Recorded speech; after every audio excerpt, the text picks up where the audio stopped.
England की team को मैंने डेवलप होते देखा, 6 साल इनके साथ कोचिंग की, इनके सिस्टम में रह के उनकी मीटिंग्स अटेंड की है, एंड दे आर सेइंग कि जी ओके ये सीरीज हम हार सकते हैं, ये सीरीज हम हार सकते हैं, मगर यहाँ से हमें ये 6 लड़के मिल सकते हैं।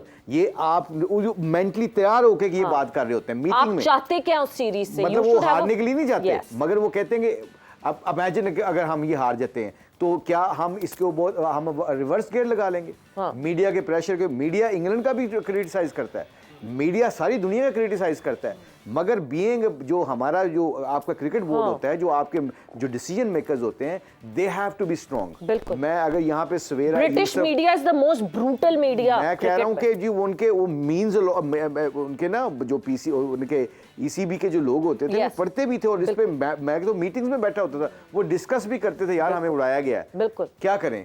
फिर वहां से जब उठते थे तो कहते थे we have to stick with our guns, simple is that. अब यहाँ पे बात करें, यहाँ सवेरा 2 प्रोग्राम करेगी किसी के बारे में तो तीसरे दिन वो फारिग हो जाता है। जिसको आप अगर कोई किसी प्रोग्राम के ऊपर किसी की अगर आप एजेंडे के ऊपर बात करते हैं तो वो बंदा फारिग हो जाता है या उसको ले आते हैं। ये ऐसा नहीं होना चाहिए। हमें सबसे स्ट्रेंथ जो इस वक्त जो हमारे में डिस्कशन है ना, हमारे शायद बाबर ठीक कर रहा होगा, फिर इसका मतलब है क्यों बैठे बाहर। फिर उनको पता है अगर मैं बाहर बैठ गया तो अगर किसी कप्तान ने जाके परफॉर्मेंस कर दी और वो जीत गया तो हो सकता है वो कहेंगे जी बाबर से अच्छा है, ये बाबर से अच्छा है। यहाँ पे तो मेगरा को बाहर बिठाता, कल शायद ने बड़ी अच्छी एक बात की थी अफरीदी ने, उसने कहा था कि मेगरा को उन्होंने अनाउंस किया कि जी वी आर रेस्टिंग मेगरा, पर अगला बंदा पंजा लगाया, उसने 5 विकेटें ली जो मेगरा के खिलाफ, मेगरा की जगह वो फास्ट बॉलर खेला था, उसने 5 विकेट ली। अगला मैच इंपॉर्टेंट मैच आया, मेगरा खेल रहा था, वो बाहर बैठा हुआ था। अब प्लेयरों के अंदर कॉन्फिडेंस तो बिल्टअप होगा ना। अब उनका क्रिटिसाइज भी कर रहा है मीडिया, ऑस्ट्रेलिया हार भी सकते हैं, बट उनको पता है मेगरा ने 15 साल खेलना है, उस बंदे ने अभी उसकी जगह बनी नहीं है। एक मैच के ऊपर हम डिक्टेट नहीं कर सकते, एक 4 विकेटें लेने से हम नंबर 1 नहीं बन सकते 4 ओवरों में। शहीन को कभी हम यहाँ पे बिठा देते हैं, कभी कहते हैं उसकी पेस लूज होगी, उसकी फिटनेस खराब होगी। हम इमोशनल हैं, इस इमोशनल से निकल के रोड मैप बनाएं। रोड मैप ये है कि ये हमारी बेंच स्ट्रेंथ है, ये 22 लड़के हैं, इन 22 लड़कों को वाइट बॉल क्रिकेट वाले कौन से हैं, टेस्ट क्रिकेट वाले कौन से हैं, 2020 वाले कौन से हैं, 50 ओवर कौन से हैं, टेस्ट जिन्होंने खेलना है, आप बॉलिंग एक बनाएं। इन सारों का जब बैठ के स्टेक होल्डर्स ये बात करेंगे और उसके ऊपर कहें जी 6 महीने साल लगाने हैं इसके ऊपर, उसके बाद क्वेश्चन मार्क आना चाहिए 6 महीने में सवेरा क्या कहती है, मुश्ताक अहमद क्या कहता है, यूसुफ क्या कहता है, it does not matter to you. I think this is the way we can move forward. बिल्कुल। और ये करने के लिए दिलेरी चाहिए और लोगों का क्रिटिसिज्म फेस करने के लिए जरूरत है, and we have to be honest. मुझे भाई एक और इम्पोर्टेंट चीज, हमें फैन बनना बंद, जो हमें नहीं, हम तो है ना, हम we are the outside noise, जो इंटरनल है उनको फैन बनना बंद होना पड़ेगा, फिर ही इमोशंस को असाइड रख के वो रैशनल डिसीजंस ले सकेंगे।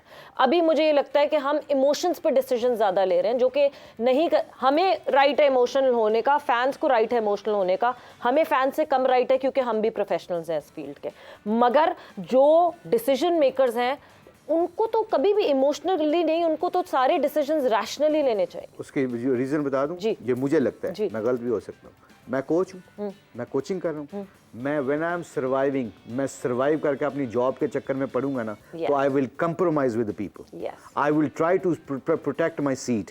मैं कभी भी टीम डिफरेंस नहीं बना सकता, कभी टीम खड़ी नहीं कर सकता जब मैं अपनी सीट के चक्कर में आऊँगा, अपने सर्वाइवल के चक्कर में आऊँगा।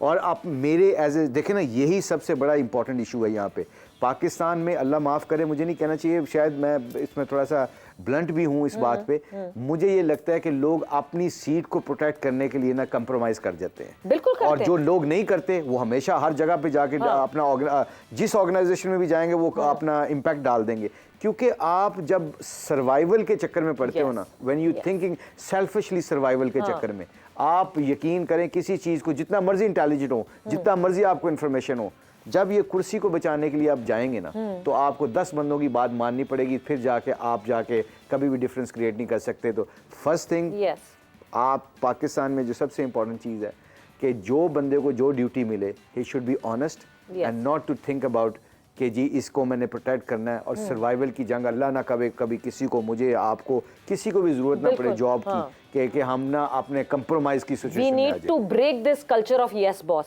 क्योंकि वो जो यस बॉस वाला कल्चर है सबसे ज्यादा मुझे लगता है वो हमें डैमेज करता है, जहां हम हमें कर गया हुआ है। बिल्कुल कर गया क्योंकि हम अपने डिसीजन लेने के बजाय वही सीट की वजह से हम शायद अपने डिसीजंस पे कॉम्प्रोमाइज कर देते हैं। अब आता है वो सवाल, वर्ल्ड कप में फर्स्ट चॉइस ओपनर्स कौन होंगे पाकिस्तान की तरफ से? टफ, वेरी टफ है। Very tough. हाँ, मुझे लगता है तो ब्रैडमैन को नहीं पता, ये मैं कहाँ से बता दूं अभी। नहीं, मुझे लगता है कि देखें, अब जैसे मुशी भाई ने बताया कि फ़खर हमारा मैच विनिंग प्लेयर है, ऑन डे वो किसी भी टीम को तहस नहस कर सकता है। कब आएगा वो दिन? कौन सा दिन? आया तो था चैंपियंस ट्रॉफी में। कितने साल हो गए उस बात? उसके बाद भी किया उसने, उसकी एवरेज देखे 47। नहीं वो अभी भी टॉप 10 रैंकिंग में है, 10th पे है अभी वो रैंक। ठीक है, वो पॉइंट एक बुरा पैच आ जाता है, उसके लिए वो भी कोशिश कर रहा होगा, सोच भी रहा होगा, और जो टीम है साथ। देखिए मेरा कुछ ये भी है कि जो लोग काम कर रहे हैं साथ, उसको वो सारी चीज़ें बता रहे होंगे, ऐसा है कि नहीं बता रहे होंगे। Obviously बता रहे मैं इस बैटिंग कोच के साथ मैं इधर हफ्ता 10 दिन में रहा हूँ, अच्छा लड़का है, काम भी पता है उसको, चीज़ें पता है, ऐसी बात है कि नहीं पता, चाहे एक मैच खेला हुआ है लेकिन उसको पता है, वो कर रहा है चीज़ें। करना लड़के ने, ये बात याद रखिएगा, करना लड़के ने, और हमें हर वक्त कोचिस को हम ब्लेम नहीं कर सकते।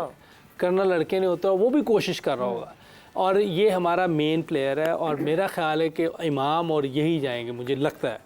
क्या बेहतर नहीं होता एक प्लेयर, नहीं। मैं आपको एक बैटर के हवाले से पूछना चाहती हूँ, क्या बेहतर नहीं होता एक प्लेयर के लिए जो कि मिडिल में फिगर आउट नहीं कर पा रहा होता, उसके लिए क्या है? डग आउट पे बैठ के जो चीज़ें आपको दिखना शुरू होती हैं, शायद वो मिडिल में उस तरह दिखती नहीं है, आप रियलाइज़ नहीं कर पाते, आप वक्तन फवक्तन वो एक ही गलती करते हैं, बट आपकी रियलाइजेशन डग आउट में बैठ के ज़्यादा होती है। ठीक है, मे बी इस पॉइंट ऑफ व्यू से अगर देखें तो wouldn't be better for Fakhar कि फ़खर को थोड़ा ब्रेक मिले? नहीं, अब 12-20 के दिन का गैप है, उसमें वो कोशिश करेगा, और साथ जो काम करने वाले लोग हैं आई एम श्योर कि वो भी उसके साथ लगेंगे, क्योंकि आपका मैच विनिंग प्लेयर है, और साथ हमारे बेंच स्ट्रेंथ भी चेक होगी, अब्दुल्ला शफीक हमें नज़र आ गया, और दूसरा ये लड़का जो है हमारा हारिस, मेरा ख्याल है ऊपर के नंबर पे ज़्यादा फ़ायदेमंद होगा अगर इसके ऊपर के नंबर पे खिलाया जाए, जब भी अगर मौका देना है, क्योंकि कल भी जो वो आउट हुआ है, मुझे लगता है कि वो हार्ट दरमियान में था, मारूं ना मारूं ऐसे करके उसने ऊपर था, बॉडी भी ऊपर थी, मुझे नहीं लग रहा था कि वो कॉन्फिडेंट था मारने के लिए।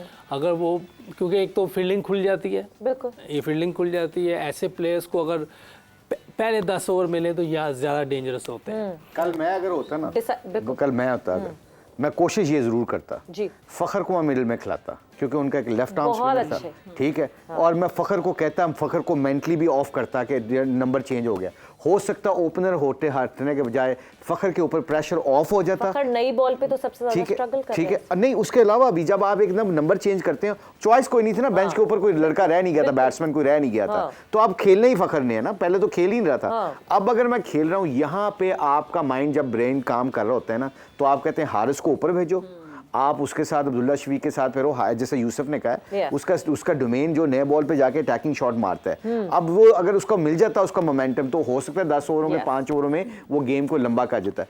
मिडिल में आके आपके पास 2 लेफ्ट हैंडर बैट्समैन आ जाते हैं, जहां पे उनके स्पिनरों ने आना था, उनके लेफ्ट आर्म स्पिनर ने आना था जो विकेटें ले रहा था। फ़खर ने 6 नंबर पे रन्स भी बनाए हुए। मैं कह रहा हूं ना कि आप कई दफा ना बैट्समैन को प्रेशर ऑफ कर देते हैं, यूसुफ से नंबर 3 पे स्कोर नहीं हो रहा, तो यूसुफ को अगर खेलना ही खेलना है तो मैं कहता हूँ यूसुफ 5वें नंबर पे खेल, शायद बॉल भी पुराना हो, फील्ड खुली हो, यूसुफ 1-2 सिंगलें मिले, यूसुफ को 1-2 चौके मिल जाएं, वो स्पिनर लगे होते हैं, स्पिनर को यूसुफ अच्छा खेल रहा है स्टार्ट करके, एकदम कई दफ़ा आपका मोमेंटम शिफ्ट हो जाता है। देखिए जब आपने किसी प्लेयर को बनाना होता है ना, स्मिथ कैसा ऑस्ट्रेलिया से शुरू हुआ था, 6-7वें नंबर पर शुरू हुआ था, एज ए लेग स्पिनर आया था, 6-7वें नंबर पे बैटिंग करते करते फिर 5 पे लेके आए, फिर 4 पे लेके आए। जब आपने किसी प्लेयर को डेवलप करना होता है ना, तो आपने उसकी, बाबर का क्या बना, बाबर को बड़ा अच्छे तरीके से हमने डेवलप किया। देखो ना आज हमारा वो हीरो है, वी एंजॉय हिज बैटिंग, और हमारा पाकिस्तान का नाम रोशन करता है स्कोर जब करता है, तो क्या है वो कहाँ से शुरू किया उसने, 5वें-6 नंबर से शुरू किया। आज वो नंबर 3 का ओपनर, 2020 का ओपनर है, नंबर 3 पे वनडे में खेलता है, नंबर 4 पे आपका टेस्ट मैचों में खेलता है। सो अगर देखा जाए तो प्लेयरों को डेवलप करने के लिए कई दफा आपने आपने बिगर पिक्चर से सोचना होता है, आपने बड़ी सोच से सोचना होता है कि यार मैं मुश्ताक को नया बॉल करा के तो देखूं, शायद ऊपर से विकेटें ले ले।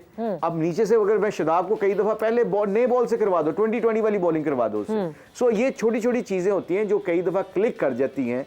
आप वो क्लिक कर जाती हैं तो क्या कहते हैं, प्लेयर का कॉन्फिडेंस वापस आ जाता है, बिल्कुल, और आपका फायदा हो जाता है, टीम का फायदा हो जाता है। जो बात की कि नंबर 3 पे मैं सही नहीं, कैसे नहीं, 51 की मेरी एवरेज है यार, नंबर 3 एग्जांपल पकड़ ली, अपनी बात पकड़ ली। गलत बात है यार।